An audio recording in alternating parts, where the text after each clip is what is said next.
अथाष्टादशः सर्गः। ताम् तु शूर्पणखाम् रामः कामपाशावपाशिताम् स्वेच्छया श्लक्ष्णया वाचा स्मितपूर्वमथाब्रवीत्।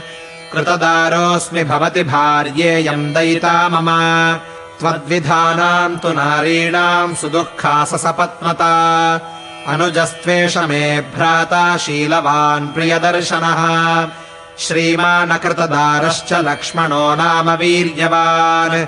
अपूर्वी भार्यया चार्थी तरुणः प्रियदर्शनः अनुरूपश्च ते भर्ता रूपस्यास्य भविष्यति। एनम् भज विशालाक्षि भर्तारम् भ्रातरम् मम असपत्नावरारोहे मेरुमर्कप्रभा यथा। इति रामेण सा प्रोक्ता राक्षसी काममोहिता। विसृज्य रामम् सहसा ततो लक्ष्मणमब्रवीत् अस्य रूपस्य ते युक्ता भार्याहम् वरवर्णिनी। मया सह सुखम् सर्वान् दण्डकान् विचरिष्यसि।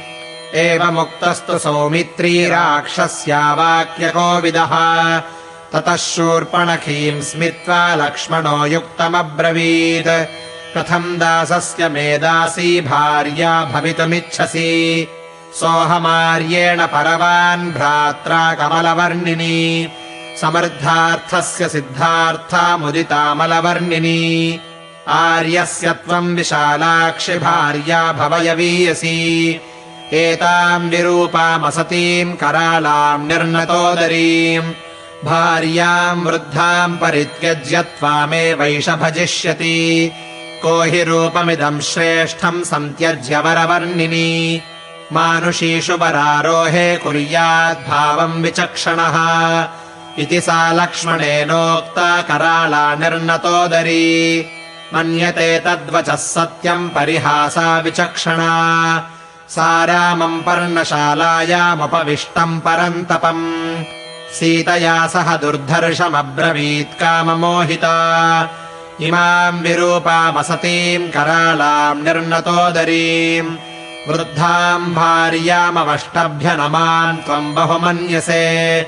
अद्ये माम् भक्षयिष्यामि पश्यतस्तव मानुषीम् त्वया सह चरिष्यामि निःसपत्ना यथा सुखम्। इत्युक्त्वा मृगशावाक्षी मलातसदृशेक्षणा अभ्यगच्छत्सु सङ्क्रुद्धा महोल्कारोहिणीमिव। ताम् मृत्युपाशप्रतिमामापतन्तीम् महाबलः विगृह्य रामः कुपितस्ततो लक्ष्मणमब्रवीत् क्रूरैरनार्यैः सौमित्रे परिहासः कथञ्चन। न कार्यः पश्य वैदेहीम् कथञ्चित् सौम्य जीवतीम्। इमाम् विरूपामसतीमतिमत्ताम् महोदरीम् राक्षसीम् पुरुषव्याघ्रविरूपयितुमर्हसि। इत्युक्तो लक्ष्मणस्तस्याः क्रुद्धो रामस्य पश्यतः उद्धृत्य खड्गम् चिच्छेदकर्णनासे महाबलः। निकृत्तकर्णनासा तु विस्वरम् सा विनद्य च यथागतम् प्रदुद्रावघोरा शूर्पणखावनम्। सा विरूपा महाघोरा राक्षसी शोणितोक्षिता। ननादविविधान्नादान् यथा प्रावृषितो यदः।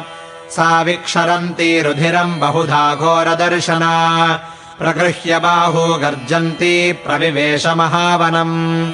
ततस्तु सा राक्षससङ्घसंवृतम् खरम् जनस्थानगतम् विरूपिता। उपेत्यतम् भ्रातरमुग्रतेजसम् पपात भूमौ गगनाद्यथा शनिः। ततः स भार्यम् भयमोहमूर्च्छिता स लक्ष्मणम् राघवमागतम् वनम्। विरूपणम् चात्मनि शोणितोक्षिता शशंस सर्वम् भगिनीखरस्य सा। इत्यार्षे श्रीमद् रामायणे वाल्मीकीये आदिकाव्ये अरण्यकाण्डे 18 सर्गः।